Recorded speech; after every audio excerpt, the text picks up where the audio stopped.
Good afternoon. Welcome to the Archaeology of Connecticut. I'm Glenda Rose, President of Friends of the Office of State Archaeology. I'm here with former President Scott Brady and State Archaeologist Sarah Sportman. Today's program on the Lost Village in Pomfret is sure to capture your imagination. Those of us who hike in Connecticut have come across numerous old foundations and always wonder about the original inhabitants. So this discussion today may inspire you to do some research of your own about an interesting site in your area. Now here's Sarah to introduce our guest. Hi, everybody. Thanks for joining us for our July episode of the Archaeology of Connecticut. As Glenda said, tonight we're going to be talking about the Lost Village site in Pomfret, Connecticut. It's an abandoned settlement, and it's also been known as Bara-Hack and the Village of Voices. It's a small, abandoned 18th, 19th century settlement in Nightingale Woods, and it includes cellar holes, mill remains, and a small cemetery. And as Glenda said, it's just one of the many abandoned sites in Connecticut's forests, but this one has developed a reputation as being a mysterious and enigmatic place, and possibly even, by some accounts, a haunted place. But tonight, we're going to be joined by Donna Dufresne, who has done a tremendous amount of research on the site. She's a songwriter, an actor, an author, historian, an educator, a storyteller, a blueberry farmer, and she has done a tremendous amount of work looking into the true story of the Lost Village. So tonight we're going to learn about the real story, and we'll also discuss some archaeology that was carried out at the site back in the 1990s, as well as some more recent ground-penetrating radar work that we did in the Lost Village Cemetery just last year. So hi, Donna, and welcome to the show. Hi, Sarah. Thank you for having me. We're so glad you could come on and help us discuss this site. Could you tell us a little bit more just about yourself and how you got interested in the history of the Lost Village? Oh, sure, yeah. In the 1980s, I was teaching environmental education in a program called Ragged Hill Woods, which operated out of the 4-H camp, which is pretty close to the property. And we actually used to take students on field trips out there. And when I first went out there, I was really intrigued, and most intrigued when I went up to the burial ground and saw Dorcas Higginbotham, who died at age 100 in 1849. And I decided at that point to start doing some research on Dorcas, because being in environmental education, which is a hands-on structure, place-based, and, of course, you get kids outside to learn science. I thought it would be really interesting to have a hands-on approach to teaching history.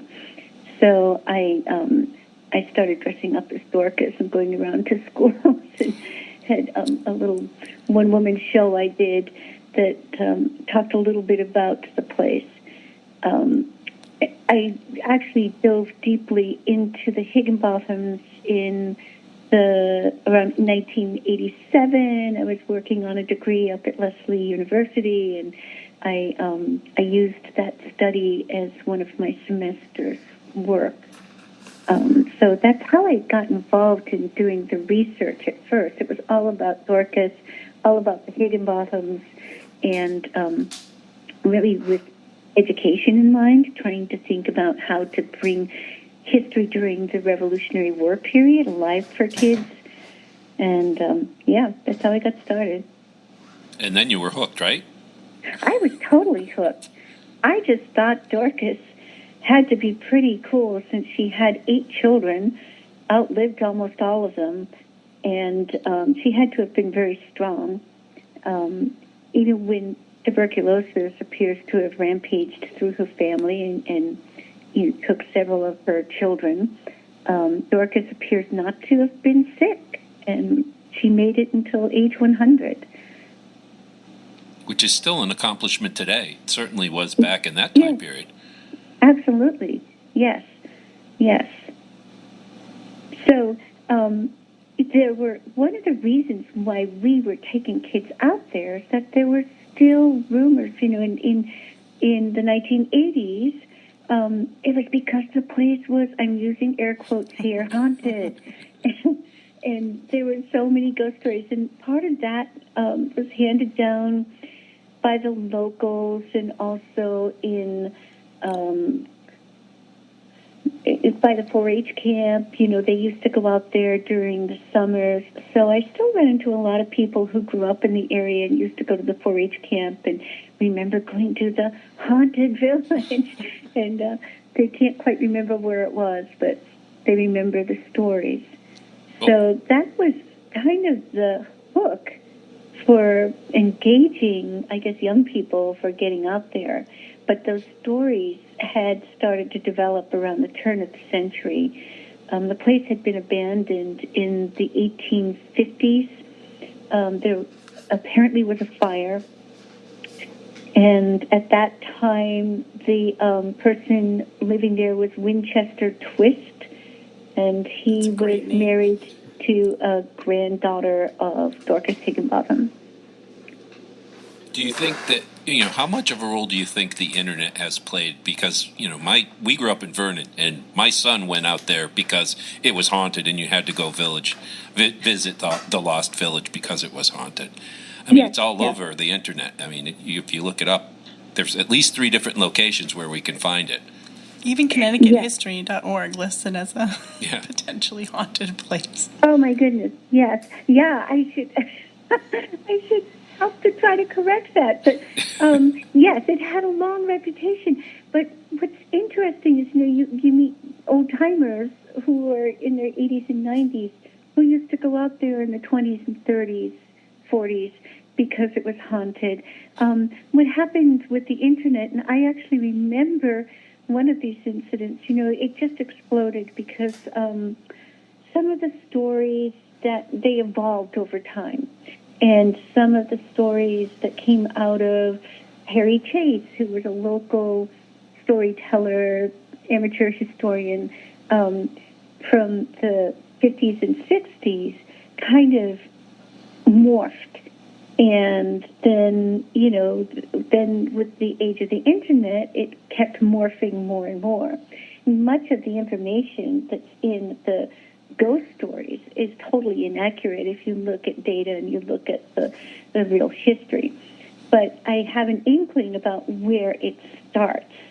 And I think that that's just as interesting as the real history.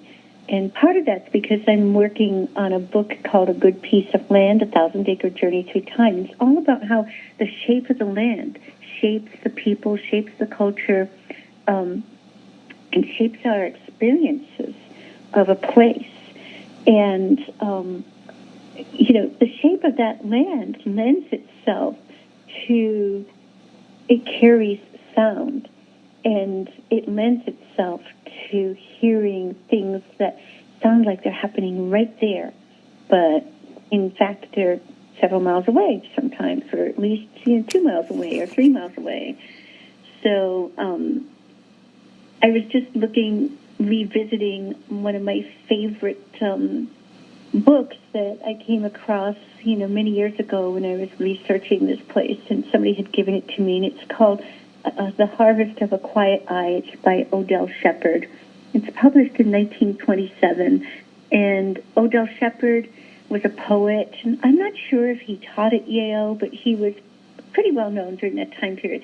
He took a walk along the northern perimeter of Connecticut, along the Massachusetts border, and visited all the hill towns from Rhode Island to New York State. So he comes into Pomfret. And I think that before he published the book, I think he probably was doing this more like in 1920, several years earlier.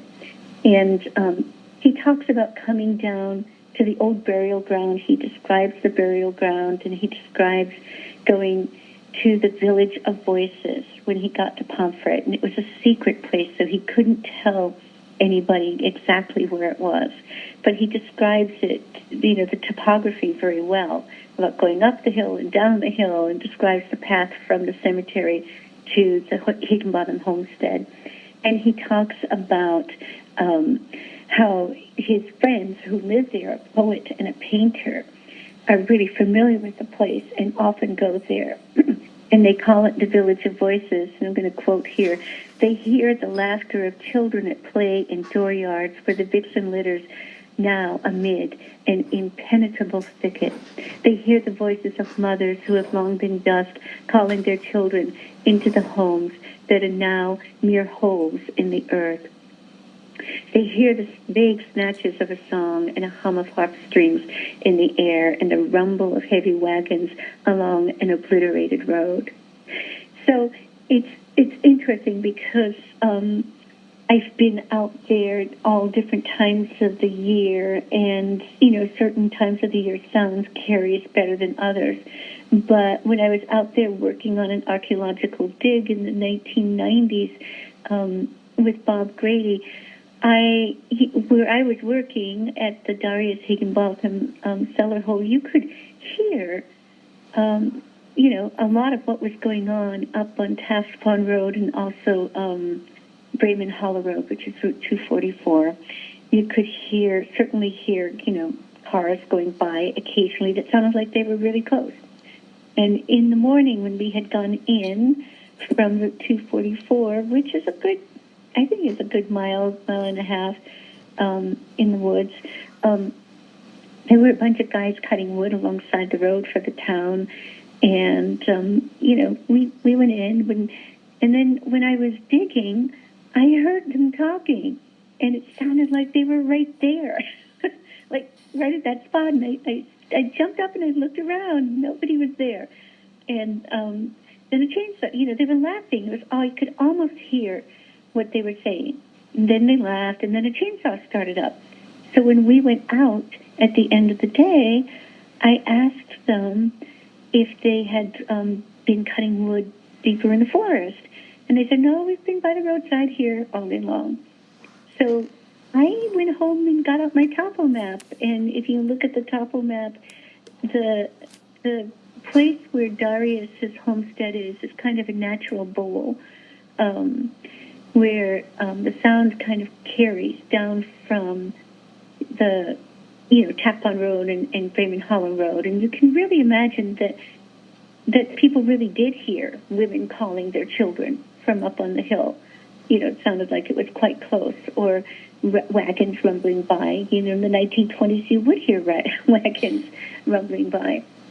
So I believe that the Village of Voices, which is the first time that we see that term for the Higginbotham site, had developed because of the phenomena of the shape of the land. And, it was abandoned, the farm had burnt down, the mills were tumbling down, the kids would sneak out there, young people, in the 1890s, 1900s, maybe smoke a cigarette, have a picnic, just as they are still doing today, going out there. So it's so interesting to me that the shape of the land can create even the folklore and the stories and the mystery. It creates an ambiance. The way that the wind blows through the trees, or the way that the sound carries. If you're out there on a foggy day, it really carries because of the wet molecules, carry the sound. So it's a very cool thing, and I think it's really interesting to look at Odell Shepard's description, probably from around 1920 when he was there, before he published the book, and thinking about. By that time, they are calling it the Village of Voices. So, it's really interesting that the shape of the land has contributed so much to the legends and the lore about the place. But what was it about the shape of the land and the nature of the land out there that drew people to settle there in the 18th and 19th centuries?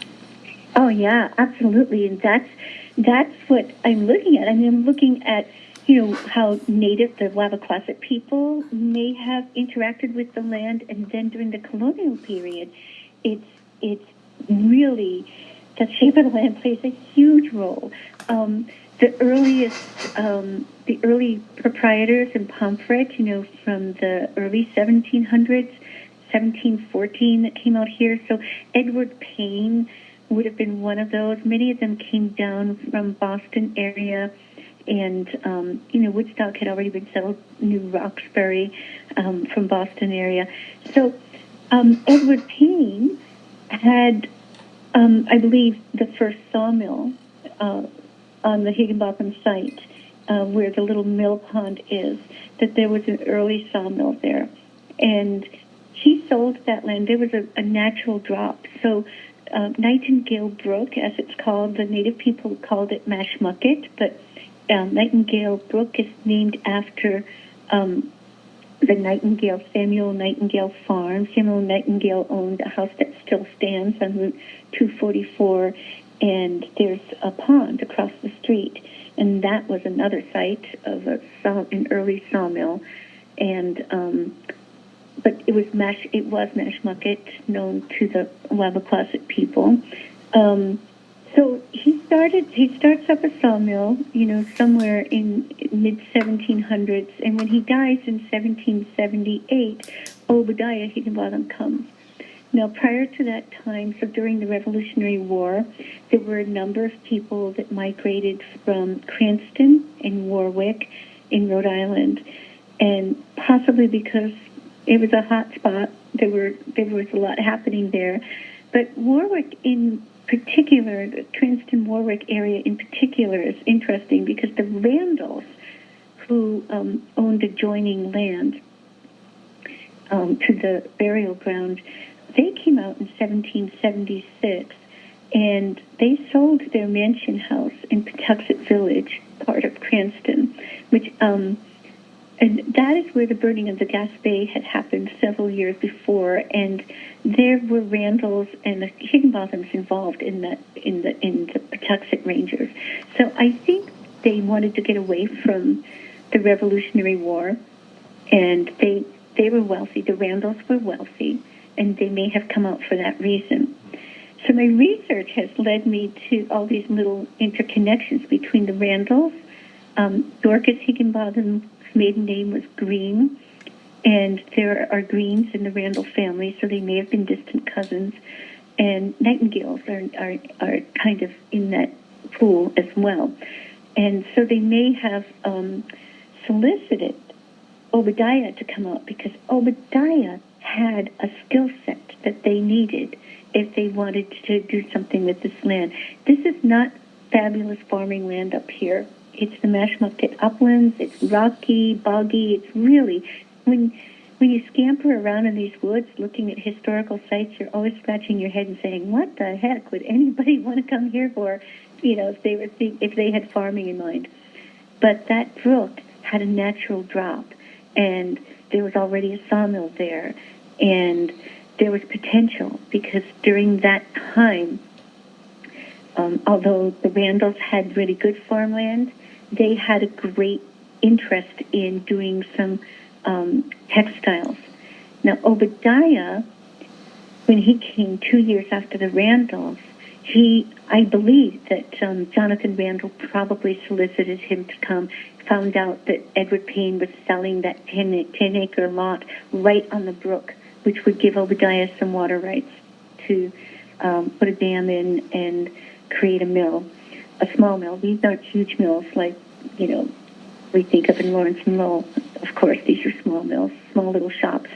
But Obadiah was born in Lancashire. He's not Welsh, as all the stuff online that you'll find, and even Odell Shepherd says that they were Welsh, and there's no evidence so far. Maybe way, way back they were Welsh, but they came from Lancashire, or Dorcas may have had some Welsh in her. But Obadiah was from Lancashire, and he came over in the 1760s on a naval ship. And he comes from a place where the Industrial Revolution was really hopping. So, and it's all about linen. So it appears that he came with a skill set of certainly he was making spinning wheels as one of the ways that he made money was to make spinning wheels for linen. And at some point, there was an endeavor between the Johnathan Randall and the Higginbothams to grow flax, and I believe that they were thinking about setting up a little shop for weaving, spinning linen. Dorcas Higginbotham was both a spinner of linen and a weaver, and the local wealthy women seemed to be buying some of her coverlets and some of the textiles that she made. So it appears that Obadiah seemed to not only know how to make spinning wheels, but he called himself a millwright, right, or a mechanic. Later, he and his sons labeled themselves as mechanics on census. And so he seems to know how to set up a mill, how to make a waterwheel. And on his inventory, when he died in 1803, there appeared to be tools that could actually make gears, wooden gears, right? Or certainly to build a water wheel. There's information that, there's data that he helped to set up the wheel for Nathaniel Ayer's fulling mill in Abington on Abington Brook. So, he's farming his labor out to do that kind of work throughout, from the time that he arrives into the 1790s until he dies in 1803, and then Darius and Ziba, his sons, appear to do some of that work. So I'm still trying to ferret out some of that, but I think what's really intriguing is that, you have this lovely brook which comes down through a huge meadow that it appears at one point had several small dams, to dam it up into pools for reservoirs. And then where Obadiah and Dorcas had their house, there's really quite a steep incline. They were up on a bluff overlooking the mill pond. So the brook is dropping at that point.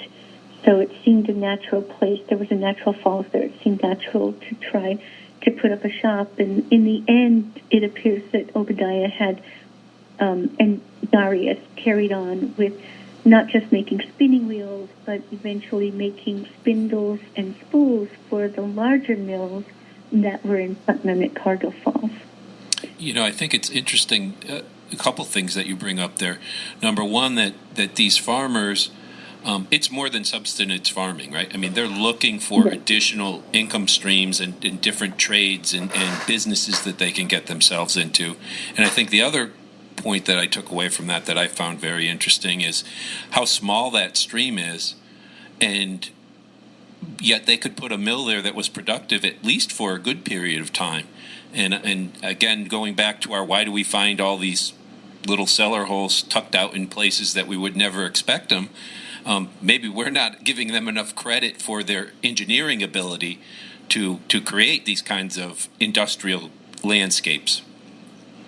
Oh, absolutely. I mean, that's been one of the fascinating things in the last 2 years. I spent the whole pandemic kind of hiking around looking at some of these sites and exploring some of the early mill sites. And, when you look at Abington Brook, it is so tiny. It's this teeny tiny little brook. You could jump across it, but, they knew how to dam it up to create reservoirs, to create sluiceways, and to, channel water from other places. And the Abington Brook, I mean, there were several shops there. It wasn't just the fulling mill.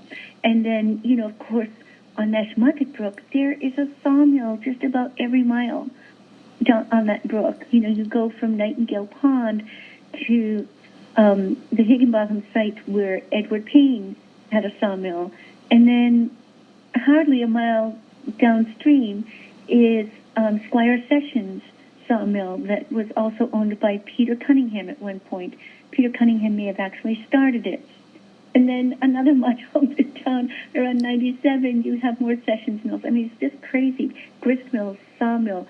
But what I find really intriguing is that during that Revolutionary War period, there's a real shift happening, and this is kind of my hypothesis I'm working off of, because I believe that people like the Randalls, who, by the way, owned slaves. They had enslaved people that were given to them on their wedding day in 1737 by Patience Randall, who was her grandfather was a Bowen, and her maiden name was Bowen, and they were gifted slaves as a wedding gift from her grandfather, who was involved in slave trade.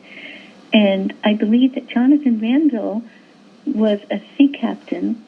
Well, I know he was a captain, and most likely a sea captain. I think that's how he got in, to meet. I think that's how he got into the Bowen family.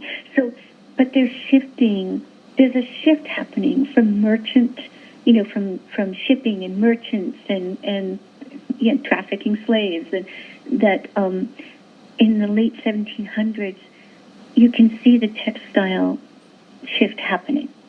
And out here, it's really teeny tiny. I mean, it's fulling mills and it's spindles and spool mills. But by 1814, you have the cargo, the mills going up in the Pomfret mill, going up in what's now Putnam, and they're building that. And I came across an 1814 account book of a man named Thomas Grant, and he's hauling bricks from the brickyard over in Brooklyn, following along the Quinnebog River to Putnam, and he calls it the Arkwright Mill. So, that whole Arkwright system of textiles where you have it all happening in one building, as opposed to, piecework here and there. That's happening, as early as the early 1800s. But I think that, and knowing, that Sam Slater is already in Rhode Island, right, that people are starting to think forward and reinvest their money in different places. And it appears to me that Johnathan Randall was indeed really interested in textiles, and maybe it was during the Revolutionary War, the whole idea of producing linen, but they're shifting, and they are using water power wherever they can get it, and they have this skill, the engineering. I mean, I think it's amazing, what they can do. I think it's fascinating, too. And I think you're right? At that time period, I mean, most of Connecticut's been deforested, the late 1700s. All these surviving children are now getting lesser quality farming land. Mm-hmm. And now you start to see to the west starts to open up, Ohio, and then beyond that. And for someone who had foresight, that would be a good time to be moving away from farming here in Connecticut. Yeah, and you see that transition, going all the way from the earliest settlement period to these mill sites, which are all the way, all across the site, all across the state, whenever there's a drop, whenever there's a place where you can get water power, from the earliest days of your sawmills and grist mills, those mills that were so crucial for just establishing settlements, right, and getting life up and running. But every archaeological mill remains site is really just one type of mill imprinted over another for a couple of 100 years, because they just evolve out of that saw and grist mill into, larger, more complicated mills that are more directed towards industrial processes. Yeah, and that is, I think that is such a cool thing, and I can think of several places in Pomfret besides Lost Village, where it started out as a saw and a grist mill, and then it becomes shoes. Oh my goodness, it becomes a little shoe shop, a cider mill, there's various things, and it's an evolution. So, and indeed, the Randalls, eventually in another generation, George Randall, the grandson who inherited the Randall estate, got into shoes. And those were often happening in shoe shops that were doing piecework, but then he invests in a shoe factory system. And I think the descendants are still, part of the generational wealth still comes from that big shoe factory around Worcester and Putnam that evolved. So yes. It's fascinating, and I've become very interested in the transition because when you look at the earlier 1700s, some of a lot of the wealth that comes out of the people that migrated from Rhode Island was connected to slave trade. Not originally. I mean, it was trade. It was merchant. Samuel Nightingale, who owned the Nightingale farm just upstream from the Higginbothams. He lived in Pomfret until 1750, and then he went back to Providence, bought a rum distillery, and his son, Joseph, Colonel Joseph Nightingale, became really, really wealthy by as a merchant, and then also engaged in slave trafficking. So there's some letters where Samuel still owns the property, even though he lives in Providence. He still owns the property in Pomfret during the Revolutionary War, and he writes his son a letter asking for, I'm using quotations here, for a Negro boy, because the last one that you got for me has a bad temperament, something like that. And then I'm paraphrasing. He also goes on to say that he needs more labor because he cannot get any labor, and he needs more labor to make the farm in Pomfret profitable. So it's just intriguing to me that, so many of the more uber wealthy people that came here to Pomfret at that time had come out of merchant trade with their wealth. I mean, in his case, it was a lot earlier, and it made sense to have a rum distillery, I guess. But, well, that's that whole Caribbean triangle, right? I mean, where that changes trade across the world, basically. Yes. Yeah. So part of those stories, you're looking at the first, written story before the internet about the place being haunted comes out of Odell Shepherd, right? And then in 1950, Susan Griggs published her book, Folklore and Firesides. And a lot of people kind of poo-poo that book. They write it off because they say, there's a lot of mistakes in it, But she's very clear in her introduction and also in her title that it's folklore and firesides. And her mission was to collect the stories that she'd heard as a child. And she used the Old King's Highway as the place to go from the neighborhoods along the Old King's Highway, which would have been the oldest part of the settlement in Pomfret. So she collected all these stories. And so here's where the name changes. You've got the Village of Voices. And in Susan Griggs' book, it's the Lost Village of the Hills. She doesn't mention the voices. But she does mention a woman named Mary Webster. And Mary Webster was African-American.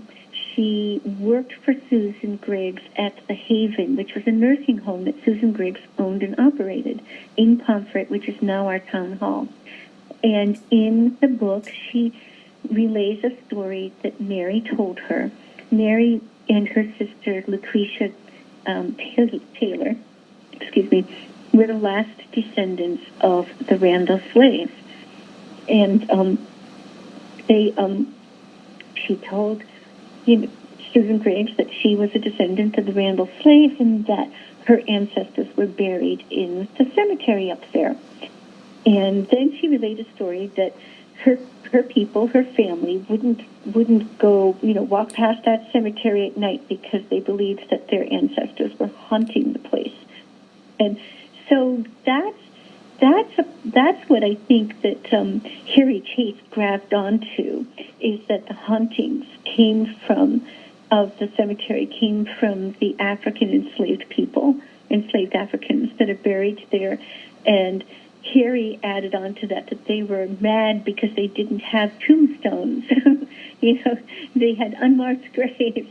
And so he swore up and down that, he had pictures of an African-American man, his face in the oak tree that was next to the cemetery, which has fallen down this year, by the way. But anyway, Harry elaborated on some of those stories from Susan Griggs, and he was in the paper all the time. I feel like I'm the Harry Chase of this time period, because he was like the person, he was always in the Hartford Courant telling stories about Lost Village, and he had seminary students come out to do an exorcism, and he's the one that created the name Bara-Hack. That's when you don't see any Bara-Hack, in 1927 or 1950. It's in around 1968 in a newspaper article when Harry decided that they were Welsh, and therefore there had to be some reason why they came all the way out here. They must have been escaping the Revolutionary War, and they were Welsh, and had some kind of Celtic thing going on. In fact, they were Baptists from Rhode Island. Quite a difference. And originally from Lancashire, England, but they were Baptists throughout their generation.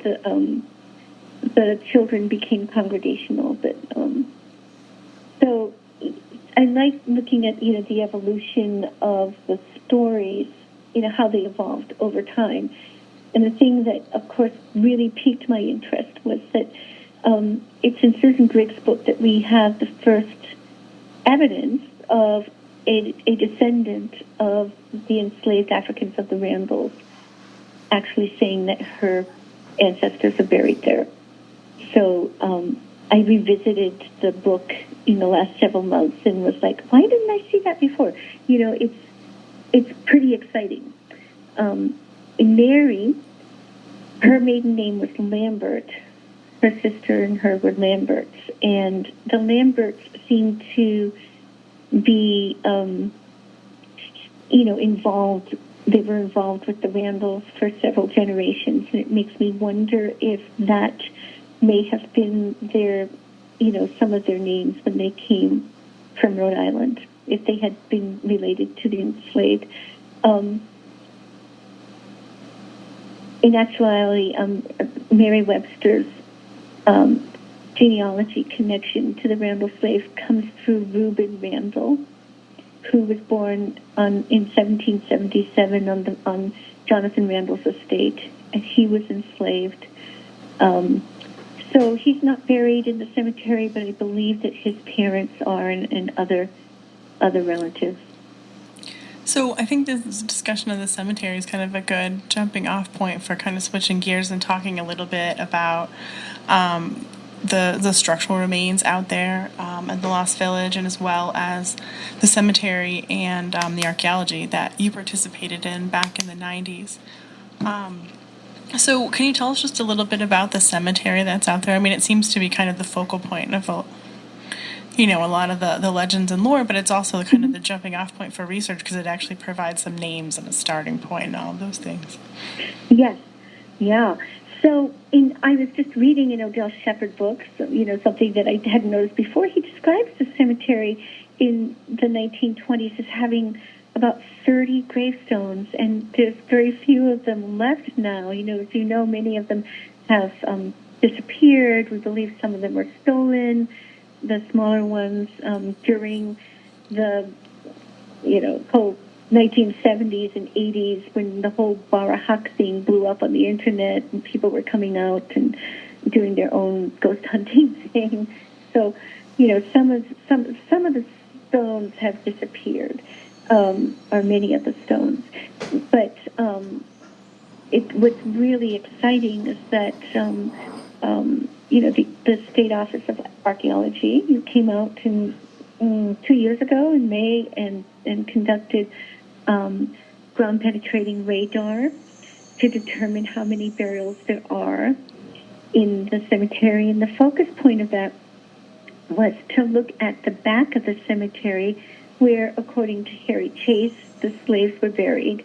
And they were supposedly angry because they were buried in the back, away from everybody as well. So he kind of elaborated on some things, but in fact, the survey had shown that there were about 7 and possibly more burials in that area in the map. So I don't have the data in front of me, but it was really interesting, and it was confirming in that, that so from these oral histories, from folklore, from family stories, from several different sources, it always says that, the enslaved people were buried in the back of the cemetery in unmarked grave. They didn't have tombstones, and so the stones appear to be, it doesn't mean that the graves were unmarked, though, because, Sarah, you'll recall that, they have little triangular fieldstone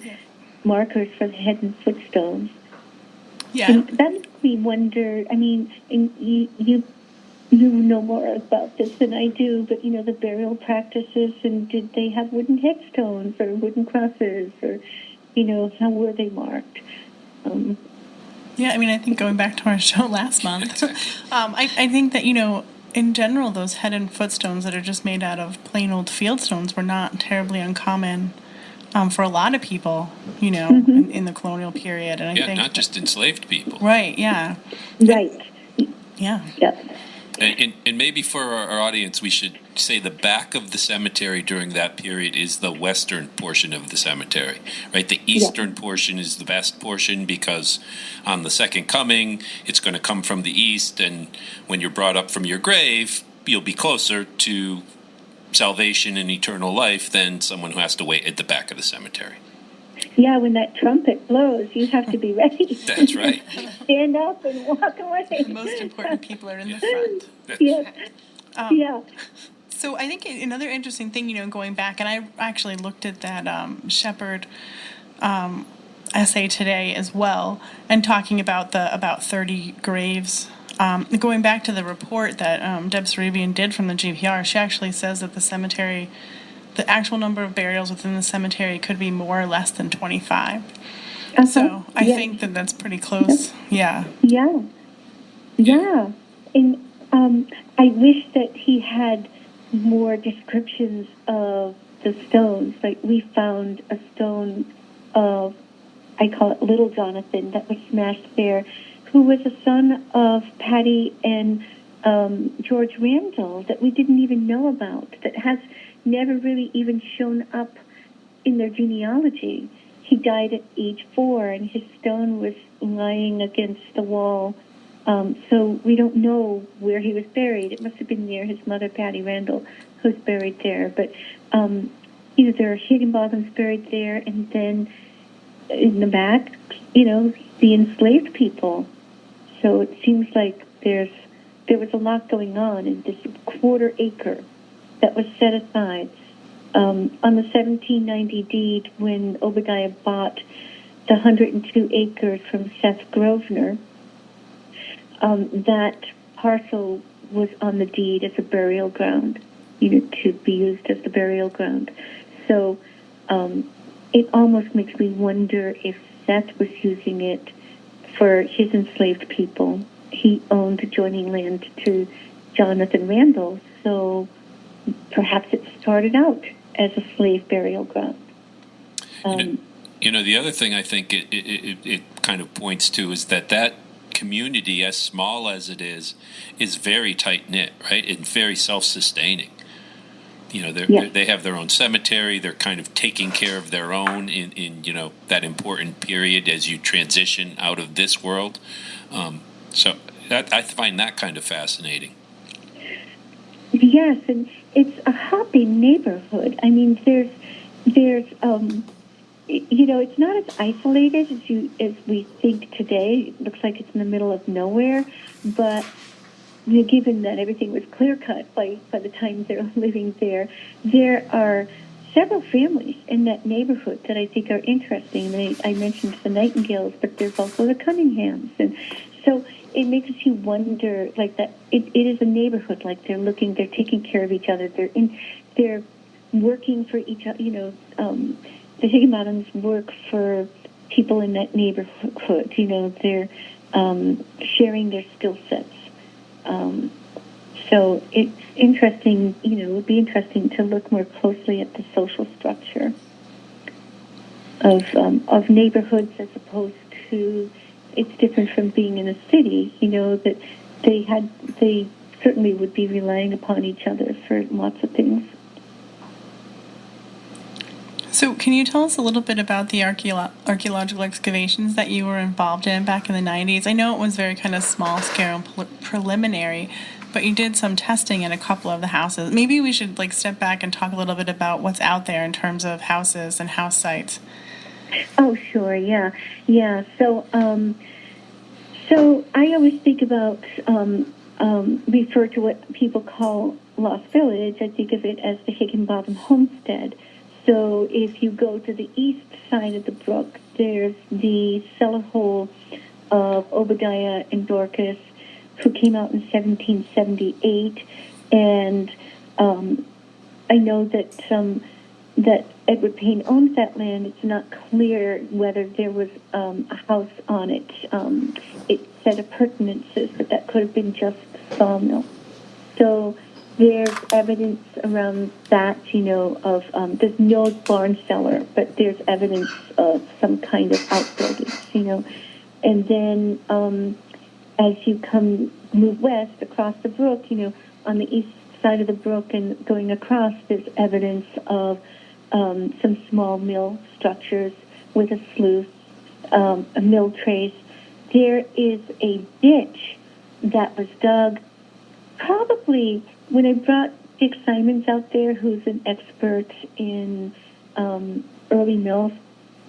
He thought that the mill trace, the ditch, was dug originally at an earlier time, perhaps by the Higginbothams when they expanded from the early sawmill, and built up the dam for the lower mill pond.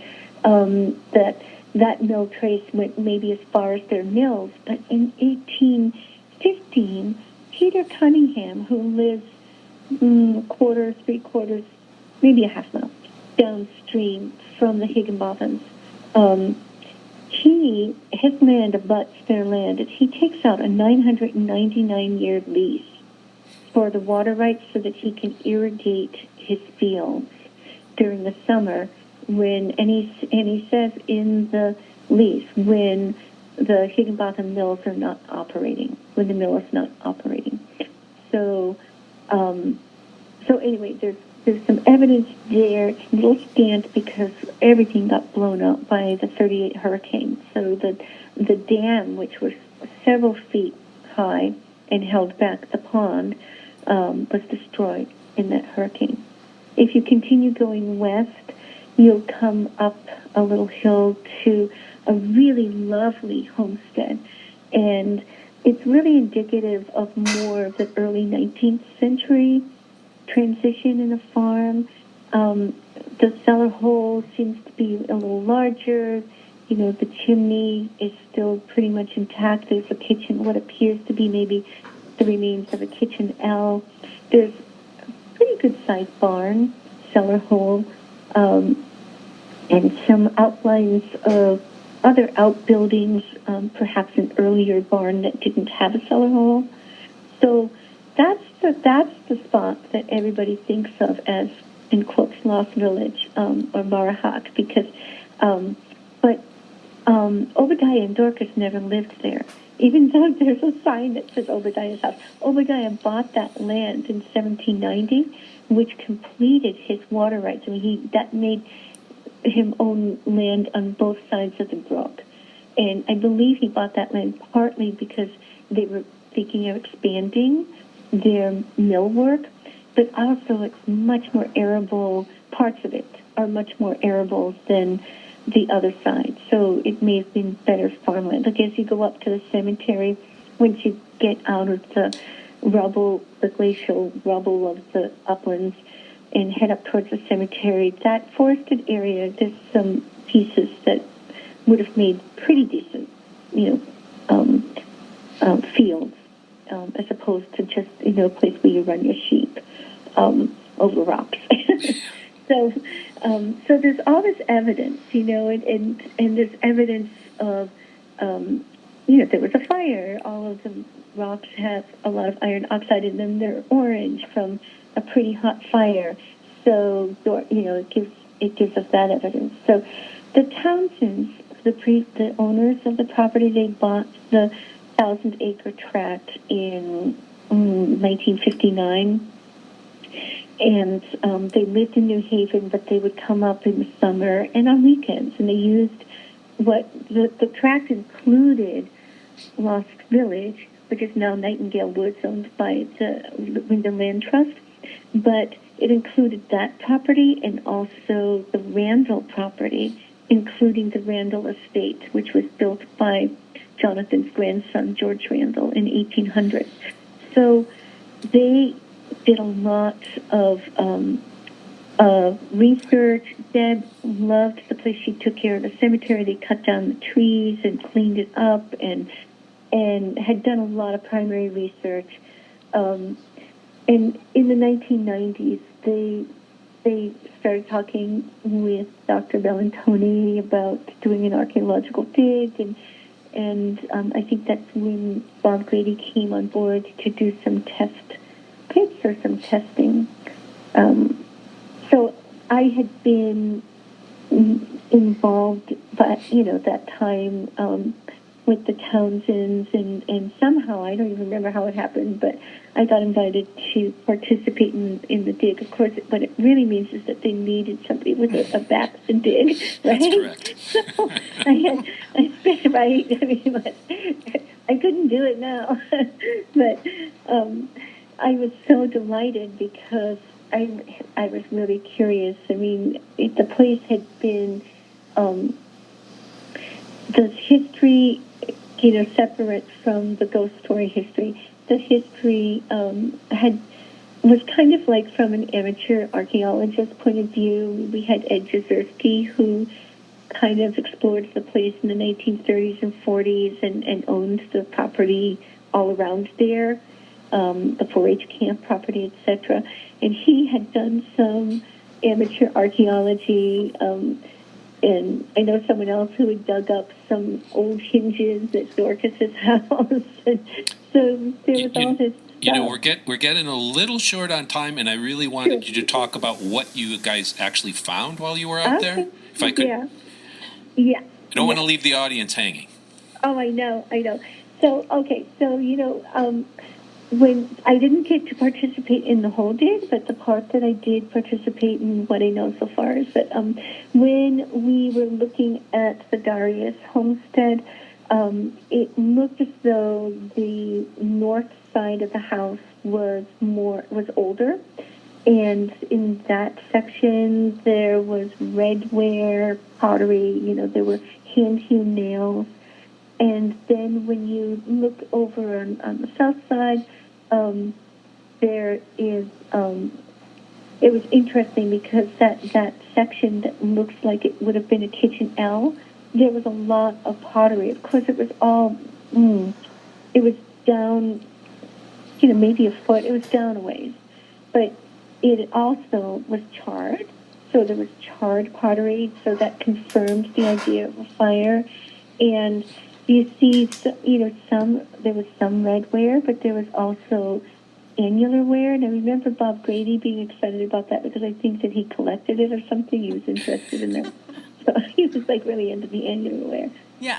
Sorry. I was just going to, if you don't mind, I just recap the archaeology a little bit because we talked about it in the presentation in October. But I think that, one of the interesting things was, just to sum it up really quickly, was that you could kind of see very, typical domestic assemblages from the late 18th, early 19th century. But what you could also see in the archaeological assemblages, as well as the different structures that were out there that were built at different times, were kind of the changing economic fortunes of the family over time as they got, they were doing okay, and then there was kind of a problem, and then they pulled back out of it again, and then by the time Obadiah and Dorcas's sons were living out there, they were doing a lot better, and that was kind of reflected in the architecture and the artifacts, as well as I think we talked about the gravestones as well.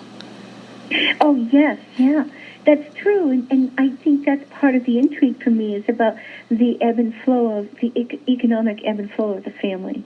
You know, it follows the American economy in many ways. But you definitely see, you know, that whoever, the grandchildren and Darius and his children who are living in that house have much more, you know, they have stamped china, they have mass-produced stuff is showing up. It seems like they become more middle class, you know, that they've done well. Yeah, I think it's fascinating that archaeology can sometimes tease out those, really subtle changes that, you know, for a family in one house, how their fortunes change. It's really interesting. Yeah, and even early on when I was, talking about Dorcas, you know, I remember thinking, well, you know, on the inventory, for instance, you see, the typical colonial possessions, that are there. And then later on with the archaeology, you see more of the mass-produced, something that a more middle-class family, you know, or a family that's participating in the economy well beyond subsistence farming. Yeah. So I hate to cut it off, but we are out of time. Yeah. I know there's so much more to talk about. But maybe we can come back on in a year or two after you have some more information about the Websters and their sites. And you can tell us about your book when it's about to be released. Yeah. Well, I'm hoping that this next winter, I can get it all put together. All right. If someone wants to get in touch with you and learn more, how can they reach you? So probably they can email me at windsong.snet.net. So Windsong was like the perfume, I guess. There was a perfume named that, but that's not why we named it. The name of our farm. So windsong@snet.net or Facebook, Donna Dufresne. Yeah, I don't have a website separate from that. I just That's okay. If you want to reach FOSA, you can reach us at our Facebook page, Friends of the Office of State Archaeology, or at fosa-ct.org.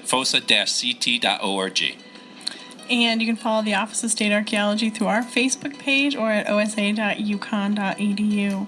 Thanks, everybody, and thanks so much, Donna, for joining us tonight. Yeah, thank you, Donna. yeah, thank you for having me. Thanks a lot. All right.